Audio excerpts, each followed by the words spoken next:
என் தாயாரை அவமதித்ததற்காக காங்கிரஸையும் ராஷ்டிரிய ஜனதா தளத்தையும் நான் வேண்டுமானால் மன்னிக்கலாம், ஆனால் பீகார் மக்கள் ஒருபோதும் மன்னிக்க மாட்டார்கள் என்றார் பிரதமர் மோடி. मोदी तो तुम्हें एक बार माफ कर भी देगा, लेकिन माँ का अपमान कभी बर्दाश्त नहीं किया है. ராகுலுக்கு சற்றேனும் வெட்க உணர்வு இருந்தால் மோடியிடமும் மறைந்த அவரது தாயாரிடமும் பீகார் மக்களிடமும் மன்னிப்பு கேட்க வேண்டும் என்றார் அமித்ஷா. मोदी जी की, उनकी स्वर्गीय माता जी की और देश की जनता की जरूर माफी मांगे. ஜனாதிபதிக்கும் ஆளுநருக்கும் காலக்கெடு விதித்த தீர்ப்பு தமிழக அரசின் வழக்குக்கு மட்டுமே பொருந்துகிற தீர்ப்பாகும். எல்லா காலமும் காலக்கெடு விதிக்கும் தீர்ப்பாக அதனை எடுத்துக்கொள்ள முடியாது என்கிற நூதன இன்டர்பிரேஷனை உச்ச நீதிமன்றம் வெளிப்படுத்தி உள்ளது. கோலஹலாஸ் டிவி யூடியூப் சேனல், இது வாய்மையின் எக்காலம். தன் தாயை பழித்தவர்கள் பற்றி வேதனையுடன் பேசியிருக்கிறாரே பிரதமர் மோடி. வணக்கம் நண்பர்களே. அண்மையில் ராகுல் காந்தி அமர்ந்திருந்த மேடையில் தனது தாயாரை இழிவுபடுத்தி சிலர் பேசியது தொடர்பாக மோடி கருத்துரைத்துள்ளார்.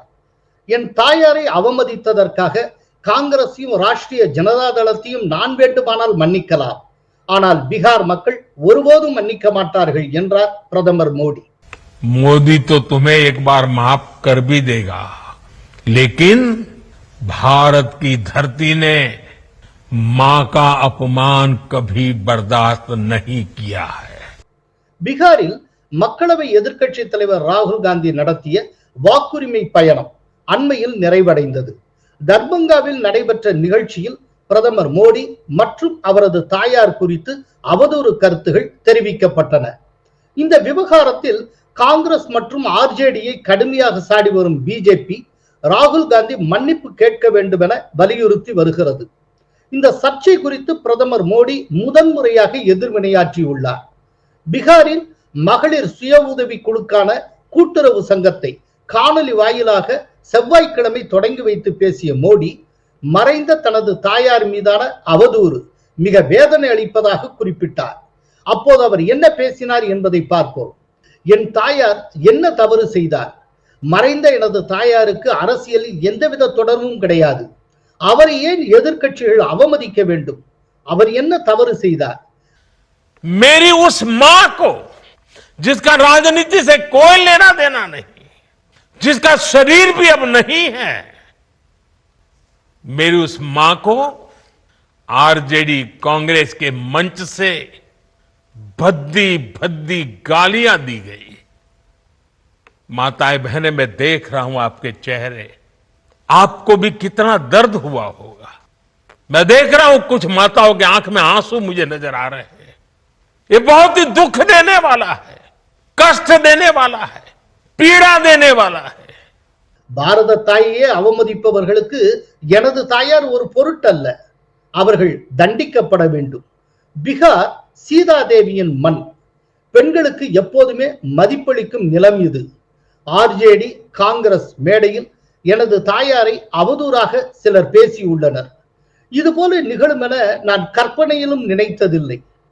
इस समृद्ध परंपरा वाले बिहार में कुछ दिन पहले जो हुआ, उसकी मैंने कभी कल्पना तक नहीं की थी. किसी बिहार के मेरे भाई बहन ने कल्पना नहीं की होगी, हिंदुस्तान के किसी व्यक्ति ने कल्पना नहीं की होगी. இது ஒட்டுமொத்த பீகார் தாய்மார்களுக்கும் மக்களுக்கும் ஏற்பட்டிருக்கும் அவமதிப்பாகும். मां का स्थान देवी देवताओं से भी ऊपर माना जाता है. कांग्रेस आरजेडी के मंच से गाली, भद्दी गाली केवल मेरी मां को नहीं दी गई है. ये भद्दी भद्दी गाली करोड़ों माताओं बहनों को दी गई है. நான் என் தாய் மீது பேரன்பு கொண்டவன். எனது வேதனையை மக்களாகிய உங்களோடு பகிர்ந்து கொள்ளுகிறேன். நாட்டின் பெண்கள் நலனுக்காக அயராது பணியாற்றி வருகிறேன். என்னை பெற்றெடுத்த தாயார் கூறியபடி தாய் நாட்டுக்கு நான் சேவையாற்றி வருகிறேன். मुझे जन्म देने वाली मेरी मां ने मुझे अपने दायित्वों से मुक्त कर दिया था और मां ने मुझे आशीर्वाद दिया कि बेटा जाओ, देश की करोड़ों माताओं की सेवा करना, देश के गरीबों की सेवा करना. उस मां के ही आशीर्वाद से मैं चल पड़ा था. அவர் தனக்காக ஒரு புடவை கூட வாங்கியதில்லை. அந்த பணத்தையும் தன் பிள்ளைக்காகவே அவர் சேமித்தார். கடவுளை விட தாய் மேலானவர் என்று சொல்ல வேண்டும். பெண்களுக்கு எதிரான மனநிலை கொண்டவர்கள் ஆட்சிக்கு வந்தால் தாய்மார்கள், மகள்கள், சகோதரிகள் கடுமையாக பாதிக்கப்படுவர். அவர்கள் தாய்மார்கள் மீதும் சகோதரிகள் மீதும் அவதூறை வாரி இறைப்பர். அவர்கள் சுரண்டலுக்கும் ஒடுக்குதலுக்கும் உரிய பொருளாக பெண்களை எண்ணுகின்றனர். பீகாரில் ஆர்ஜேடி ஆட்சி காலத்தில் அதுதான் நடந்தது. அப்போது பெண்களுக்கு எதிரான குற்றங்கள் தலைவிரித்தாடின. பாலியல் வன்கொடுமை, கொலை, அராஜகம் தினசரி நிகழ்வுகளாக இருந்து வந்தன. கொலையாளிகளுக்கும் பாலியல் குற்றவாளிகளுக்கும் ஆர்ஜேடி அரசு பாதுகாப்பளித்தது. ஆர்ஜேடியை ஆட்சியில் அதிகாரத்தில் இருந்து தூக்கி எறிந்தது பெண்கள் தான். எனவே பெண்களை பழிவாங்க அந்த கட்சி துடித்துக் கொண்டிருக்கிறது. இதர பிற்படுத்தப்பட்ட சமூகத்திலிருந்து யார் ஆட்சி அதிகாரத்துக்கு வந்தாலும் காங்கிரஸால் சகித்துக் கொள்ள முடியாது. அவர்கள் மீது அவதூறை வாரி இறைப்பார்கள். இரு கட்சியின் தலைவர்களும் பீகார் மக்களிடத்தில் பதில் சொல்லியாக வேண்டும் என்றார் மோடி. तो आज मेरा मन भी मेरा दुख आपको साझा कर रहा हूं ताकि मेरी पीड़ा आप माताओं बहनों के आशीर्वाद से मैं इसे झेल पाऊं. மோடி உருக்கமாக பேசிய போது அவரது உரையை கேட்டுக் கொண்டிருந்த பீகார் மாநில தலைவர் திலீப் ஜெய்ஸ்வால் கண்ணீர் விட்டு அழுதார்.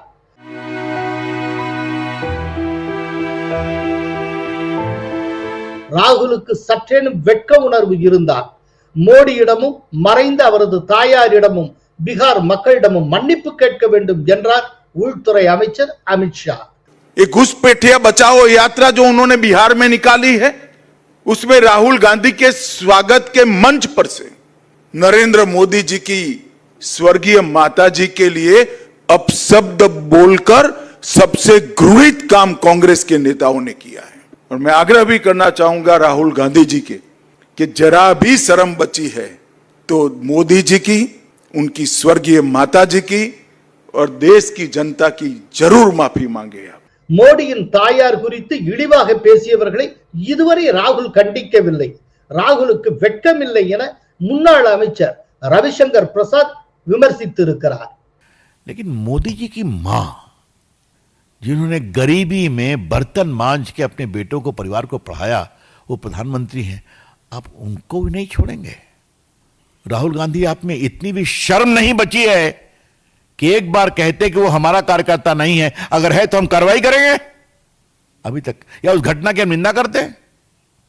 एक दो कांग्रेस के लोगों ने कहा है, लेकिन राहुल गांधी नहीं. ये अहंकार है. तो ये है राहुल गांधी की समझदारी. மொத்தத்தில் மோடியின் தாயாரை இழிவுபடுத்தி விமர்சித்தது இன்றைக்கு மிகப்பெரிய பேசுபொருளாக பீகார் தேர்தலை தீர்மானிக்கக்கூடிய ஒரு விவகாரமாக மாறியிருக்கிறது. ராகுல் காந்தி மேடையில் வைத்து ராகுல் காந்தி முன்னிலையில் மோடியின் தாயாரை ஒரு சிலர் மேடையில் பேசுகிற போது அவமதிப்பாக பேசியிருக்கிறார்கள். ஒரு அரசியல் எதிரி அப்படிங்கிற முறையில மோடியை விமர்சித்திருக்கலாம். மோடியின் தாயார் என்ன பாவம் செய்தார்? மோடியின் தாயாரை அவர்கள் விமர்சித்தார்கள். அதத்தான் மோடி கேட்கிறார், என் தாயார் என்ன பாவம் செய்தார், என்ன தவறு செய்தார், எதற்காக அவரை விமர்சிக்க வேண்டும் அப்படின்னு மோடி கேட்டிருக்கிறார். சோ இது இந்த விதமான ஒரு பரப்புரை பீகார் பெண்களிடம் கட்சி பேதம் இல்லாமல் எல்லோரிடமும் போய் சேரும். இது மிகப்பெரிய தவறு. எதிர்க்கட்சிகள் செய்யக்கூடாத ஒரு பெரும் தவறை செய்திருக்கின்றன. இப்பத்தான் வாக்கு திருட்டுன்னு சொல்லி ஏதோ மக்கள் அதனால அட்ராக்ட் பண்ணப்பட்டிருக்காங்கிற ஒரு நம்பிக்கையோட ராகுல் காந்தி இருக்கும் நிலையில், ராகுல் முன்னிலையில் மோடியின் தாயாருக்கு நேர்ந்திருக்கிற அவமதிப்பு, அது தொடர்பாக மோடி ஆற்றி இருக்கக்கூடிய எதிர்வினை மொத்த பிஜேபி தேர்தலையே திருப்பி வைத்து விடும் போல இருக்கிறது. இதுல ரொம்ப முக்கியமான ஒரு விஷயம், ராகுல் காந்தி மேடையில் இந்த அவமதிப்பு நடந்திருக்கிறது. அப்ப ராகுல் காந்தி கொஞ்சமேனும் பொறுப்புள்ள ஒரு தலைவராக இருந்திருந்தால் டக்குன்னு எந்திருந்து இப்படி பேசாதீங்கன்னு சொல்லி இருக்கணும். அப்படி பேசினவரை பாதியிலே மேடையிலிருந்து கீழே இறக்கி விட்டுருக்கணும். அப்படி பண்ணி இருந்தால் அந்த நிமிடமே ராகுல் காந்தி மீதான மரியாதை பீகாரில் பன்மடங்கு கூடியிருக்கும். ஆனால் ராகுல் காந்தி அமர்ந்து கொண்டு ரசித்துக் கொண்டு இருந்திருக்கிறார். இப்போது வரை மோடியின் தாயாரை அவமதித்து பேசியவரை கண்டிக்கவே இல்லை ராகுல் காந்தி.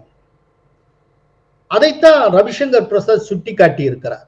மோடியின் தாயார் குறித்து இழிவாக பேசியவர்களை இதுவரை ராகுல் கண்டிக்கவில்லை, ராகுலுக்கு வெட்கமில்லை என்று ரவிசங்கர் பிரசாத் தெரிவித்திருக்கிறார். சோ காங்கிரசும் ஆர்ஜேடியும் தன்னுடைய தலையில் தானே மண்ணை வாரி போட்டுக் கொண்டிருக்கின்றன, அவ்வளவுதான் சொல்லலாம். ஜனாதிபதிக்கு காலக்கெடு விதித்த விவகாரத்தில் உச்சநீதிமன்றம் அதிரடியாக கருத்து தெரிவித்துள்ளதே. இந்திய உச்சநீதிமன்றம் நேற்று அதிரடியான கருத்தை தெரிவித்திருக்கிறது. தமிழக ஆளுநருக்கு எதிராக உச்சநீதிமன்றத்தில் திமுக அரசு தொடுத்த வழக்கில் காலக்கெடு விதித்து தீர்ப்பளித்தது உச்சநீதிமன்றம். மசோதாக்கள் மீது 1 மாதத்துக்குள் ஆளுநர்கள் முடிவெடுக்க வேண்டும். மசோதாக்களை ஜனாதிபதிக்கு அனுப்புவதாக இருந்தால் அதை 3 மாதங்களுக்குள் செய்ய வேண்டும். ஆளுநரிடமிருந்து வரும் மசோதாக்கள் மீது 3 மாதங்களுக்குள் ஜனாதிபதி முடிவெடுக்க வேண்டும் என்று நீதிபதிகள் KP பர்திவாலா, R மகாதேவன் ஆகியோரை கொண்ட அமர்வு காலக்கெடு நிர்ணயித்தது. இந்த தீர்ப்பு குறித்து விளக்கம் அளிக்குமாறு 14 கேள்விகளை உச்ச நீதிமன்றத்திடம் எழுப்பினார் ஜனாதிபதி. இது தொடர்பான வழக்கு விசாரணை தற்போது நடைபெற்று வருகிறது. இந்த வழக்கு உச்ச நீதிமன்ற தலைமை நீதிபதி PR கவாய், நீதிபதிகள் சூரியகாந்த், விக்ரம்நாத், நரசிம்மா, AS சந்துர்கா ஆகிய 5 நீதிபதிகள் அடங்கிய அரசியல் சாசன அமர்வு முன்பாக 6வது நாளாக நேற்று செவ்வாய்க்கிழமை விசாரணைக்கு வந்தது. இந்நிலையில் நேற்று நடந்த விசாரணையின் போது பரபரப்பான கருத்தை வெளியிட்டனர் நீதிபதிகள். அவர்கள் வெளியிட்ட கருத்து என்ன என்பதற்கு முன்பாக அந்த நீதிமன்றத்தில் நடந்த மொத்த ப்ரொசீடிங்ஸை நம்ம பார்க்கலாம். தமிழக அரசு சார்பில் ஆஜரான மூத்த வழக்கறிஞர் அபிஷேக் சிங்வி, மசோதாக்கள் மீது முடிவெடுக்காமல் அவற்றை காலவரம்பின்றி ஆளுநர்கள் நிறுத்தி வைக்கும் நிகழ்வுகள் தொடர்ந்து நடைபெறுவதால் அவர்களுக்கு காலக்கெடு விதிப்பது அவசியம் என்று வாதிட்டார். இதை கேட்ட தலைமை நீதிபதி PR கவாய், தங்கள் அதிகாரங்களை ஜனாதிபதி மற்றும் ஆளுநர்கள் பயன்படுத்த கடுமையாக வரம்பு விதிக்கும் கட்டளை விதிகளை அரசமைப்பு சாசன பிரிவு 142 கீழ் விதிக்க முடியுமா என்று கேட்டார். அதற்கு பதிலளித்த அபிஷேக் சிங்வி, மசோதாக்களுக்கு ஒப்புதல் அளிப்பதில் அரசமைப்பு சாசன பிரிவு 200, 201 கீழ் வழங்கப்பட்டிருக்கும் அதிகாரங்களை பயன்படுத்துவதில் காலக்கெடு அவசியம் என்றார். மசோதாக்களுக்கு ஒப்புதல் அளிக்க ஜனாதிபதிக்கும் ஆளுநருக்கும் காலக்கெடு விதிக்க வேண்டும் என்றார். அதற்கு அரசமைப்பு சாசனத்தில் திருத்தம் மேற்கொள்ளப்பட வேண்டும் என்று நீதிபதி விக்ரம்நாத் சுட்டிக்காட்டினார். மசோதாக்களுக்கு ஒப்புதல் அளிப்பதில் காலக்கெடுவை பின்பற்றாவிட்டால் ஆளுநர்களையும் ஜனாதிபதியும் என்ன செய்வது? அவர்கள் மீது நீதிமன்ற அவமதிப்பு வழக்கு தொடுக்க முடியுமா என்று நீதிபதிகள் நரசிம்மா, விக்ரம்நாத் ஆகியோர் கேட்டனர். அப்போது MLA-க்களுக்கு எதிராக தகுதி நீக்க மனுக்கள் மீது தெலுங்கானா சபாநாயகர் 3 மாதங்களில் முடிவு எடுக்க வேண்டும் என்று தலைமை நீதிபதி கவாய் தலைமையிலான அமர்வு உத்தரவிட்டதை அபிஷேக் மனு சிங்வி சுட்டிக்காட்டினார். அதற்கு பதிலளித்த தலைமை நீதிபதி கவாய், அது குறிப்பிட்ட வழக்கில் வழங்கப்பட்ட குறிப்பிட்ட தீர்ப்பு, அது தெலுங்கானா சபாநாயகருக்கு மட்டுமே பொருந்தும். அந்த தீர்ப்பை வைத்துக் கொண்டு அனைத்து மாநில சபாநாயகர்களும் 3 மாதங்களுக்குள் முடிவெடுக்க வேண்டும் என்று கூற முடியாது என்றார். அப்போது பேரறிவாளன் வழக்கை குறிப்பிட்ட அபிஷேக் சிங்வி, ராஜீவ்காந்தி கொலை வழக்கில் குற்றம் சுமத்தப்பட்டவர்களின் மனு மீது ஆளுநர் முடிவு எடுக்காததால் அவர்கள் தண்டனையை அனுபவித்து விட்டதாக கருதி அவர்களை உச்ச நீதிமன்றம் விடுதலை செய்ததை சுட்டிக்காட்டினார். அதுவும் தனிப்பட்ட வழக்கில் வழங்கப்பட்ட தனிப்பட்ட தீர்ப்பு என்றார் PR கவாய். மசோதாக்களுக்கு ஒப்புதல் அளிக்க அரசமைப்பு சாசன பிரிவு 142 கீழ் காலக்கெடு விதிக்க முடியுமா என்று மீண்டும் அவர் கேள்வி எழுப்பினார். அத்துடன் மசோதாக்களுக்கு ஒப்புதல் அளிக்க சில நேரங்களில் ஏற்படும் தாமதத்தை காரணமாக வைத்துக் கொண்டு அவற்றுக்கு ஒப்புதல் வழங்க ஜனாதிபதிக்கும் ஆளுநர்களுக்கும் காலக்கெடு விதிப்பதை நியாயப்படுத்த முடியாது என்றனர் உச்ச நீதிமன்ற நீதிபதிகள். நேற்றைய விசாரணையிலிருந்து ஒரு புதிய கோணம் பிடிபட்டு இருக்கிறது. தெலுங்கானா சபாநாயகருக்கு காலக்கெடு விதித்த தீர்ப்பு என்பது அந்த சபாநாயகருக்கு மட்டுமே பொருந்தக்கூடியது. அது இந்தியாவில் உள்ள அனைத்து சபாநாயகர்களையும் கட்டுப்படுத்தக்கூடியது அல்ல. அதுபோல ஜனாதிபதிக்கும் ஆளுநருக்கும் காலக்கெடு விதித்த தீர்ப்பு தமிழக அரசின் வழக்குக்கு மட்டுமே பொருந்துகிற தீர்ப்பாகும். எல்லா காலமும் காலக்கெடு விதிக்கும் தீர்ப்பாக அதனை எடுத்துக்கொள்ள முடியாது என்கிற நூதன இன்டர்பிரேஷனை உச்ச நீதிமன்றம் வெளிப்படுத்தி உள்ளது. இதுவரை இதுபோன்ற ட்விஸ்ட் ஏற்பட்டதில்லை.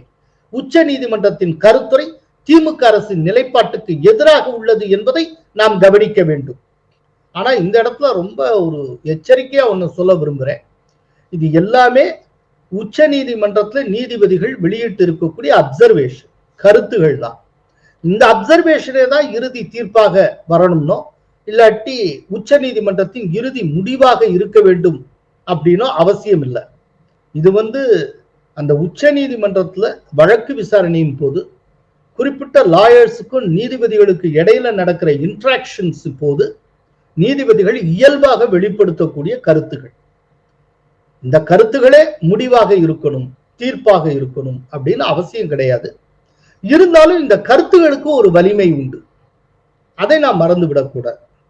சோ ரொம்ப முக்கியமான ஒரு ட்விஸ்ட் என்ன அப்படின்னா, அதாவது திமுக அரசு தொடர்ந்த வழக்குல வந்திருக்கக்கூடிய தீர்ப்பு என்பது இனி காலாகாலத்துக்கும் ஜனாதிபதிக்கும் ஆளுநருக்கும் பொருந்தக்கூடிய தீர்ப்புன்னு அப்படின்னு எல்லாரும் நினைத்து கொண்டிருக்கிற சூழ்நிலையில இதை ஏன் அந்த வழக்குக்கு மட்டுமே, அதாவது தமிழக அரசு தொடுத்த வழக்குக்கு மட்டுமே உரிய தீர்ப்புன்னு புரிஞ்சுக்க கூடாது.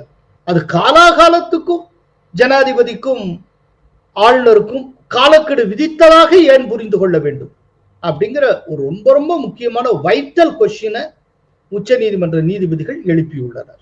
என்ன பதில் வருதுங்கிற பொறுத்து பார்ப்போம். ஏன்னா இந்த விசாரணை தொடர்ந்து நடக்கிறது, டெய்லி பேசிஸ்ல நடந்துட்டு இருக்கு. இதனுடைய ப்ரொசீடிங்ஸ் ரொம்ப சுவாரஸ்யமாக இருக்கு. ஒரு political science student as well as law ஸ்டூடெண்ட்ஸ்க்கு ரொம்ப ரொம்ப பயன் தரக்கூடிய ஒரு ப்ரொசீடிங்ஸ். ஆர்குமெண்ட்ல ஃபண்டாஸ்டிக்கா இருக்கு, ரொம்ப இன்டெலெக்சுவலா இருக்கு. அதனால ஆர்வம் உள்ளவர்கள் படிக்கலாம் இது. ஏன்னா அது இணையதளத்துல இந்த ஆர்குமெண்ட்ஸ் எல்லாம் வருது, படித்து பாருங்கள். நன்றி, வணக்கம். கோலஹலாஸ் டிவி யூடியூப் சேனல், இது வாய்மையின் எக்காலம்.